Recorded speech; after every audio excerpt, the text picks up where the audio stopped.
Alhamdulillahilladzi bi ni'matil iman wal islam asyhadu an la ilaha illallah wa asyhadu anna Muhammadan abduhu wa rasuluhu alladzi la nabiyya ba'da. Hadirin jamaah Jumat rahimakumullah.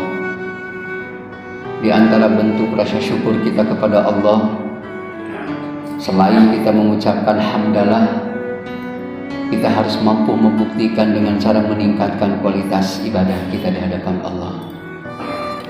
Sekaligus kita menjaga, merawat supaya kita tidak dihinggapi oleh penyakit-penyakit hati.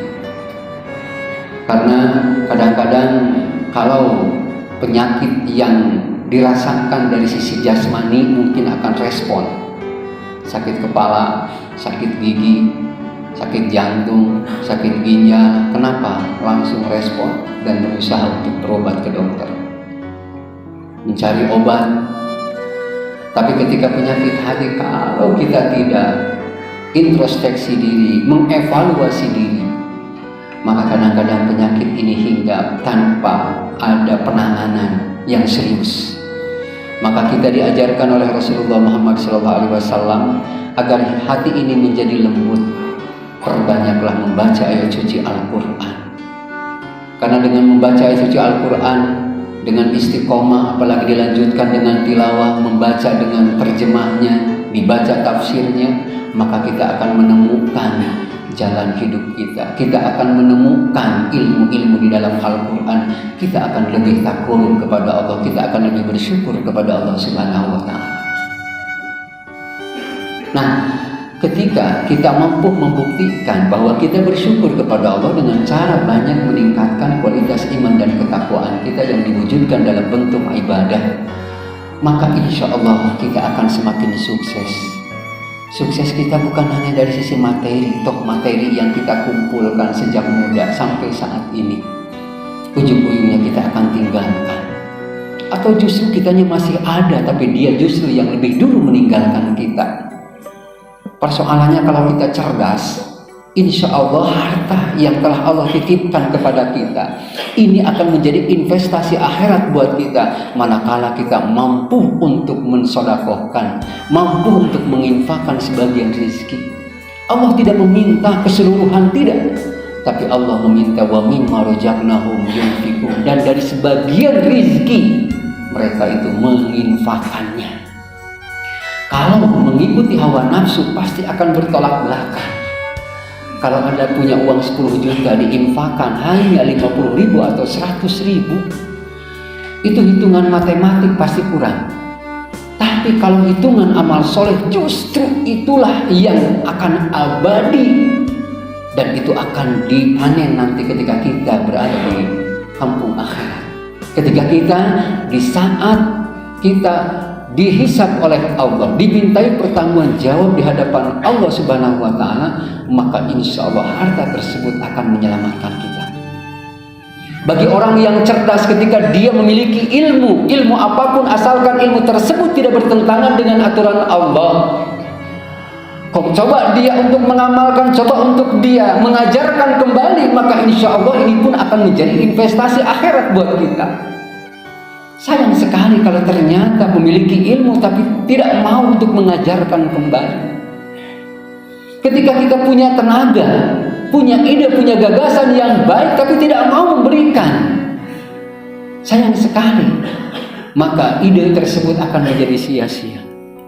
Hadirin jamaah Jumat rahimakumullah, maka kehidupan yang akan kita alami nanti di yaumil akhir, bahagia dan tidak bahagianya sangat tergantung kepada apa yang saat ini kita usahakan.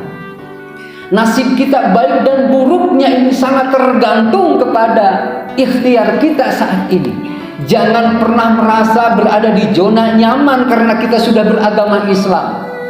Toh Allah sebutkan di surat An-Nisa, ada orang-orang yang tidak diampuni dosanya, kemudian dia keburu meninggal dunia, belum sempat bertobat kepada Allah. Allah tidak akan mengampuni dosa dia, padahal dia beragama Islam. Siapa dia? Orang yang berbuat syirik. Na'udzubillahi min dzalik. Syirik ini dibenci oleh Allah. Syirik ini tidak disukai oleh Allah Subhanahu wa Ta'ala. Maka jika ada kesyirikan, jauhi. Sekalipun itu bertentangan dengan aturan manusia, tapi kalau seandainya ini adalah bertentangan dengan aturan Allah, maka kita akan mencoba untuk berusaha meninggalkan perbuatan itu. Karena Allah paling tidak suka, Allah paling benci kepada makhluknya yang Allah berikan fasilitas, yang Allah berikan itu nikmat, tapi dia menduakan Allah, tapi dia membelot dari Allah Subhanahu wa Ta'ala. Banyak sekali kesyirikan. Mungkin ada yang meyakini dengan pakai cincin yang bermata biru sehingga dianggap bahwa ini membawa keberuntungan. Dengan membawa tulisan-tulisan yang disimpan di dompet, padahal tulisannya juga nggak kebaca, apa bacaannya artinya juga nggak tahu, tapi diyakini bahwa ini adalah banyak khasiatnya. Kalau tanpa membawa ini, membawa istilah orang kita isim, maka usaha tidak akan lancar, dadanya. Kemudian percaya kepada kekuatan-kekuatan gaib, percaya kepada keris, percaya kepada makhluk-makhluk yang memang dianggap itu memberikan manfaat kepada seseorang.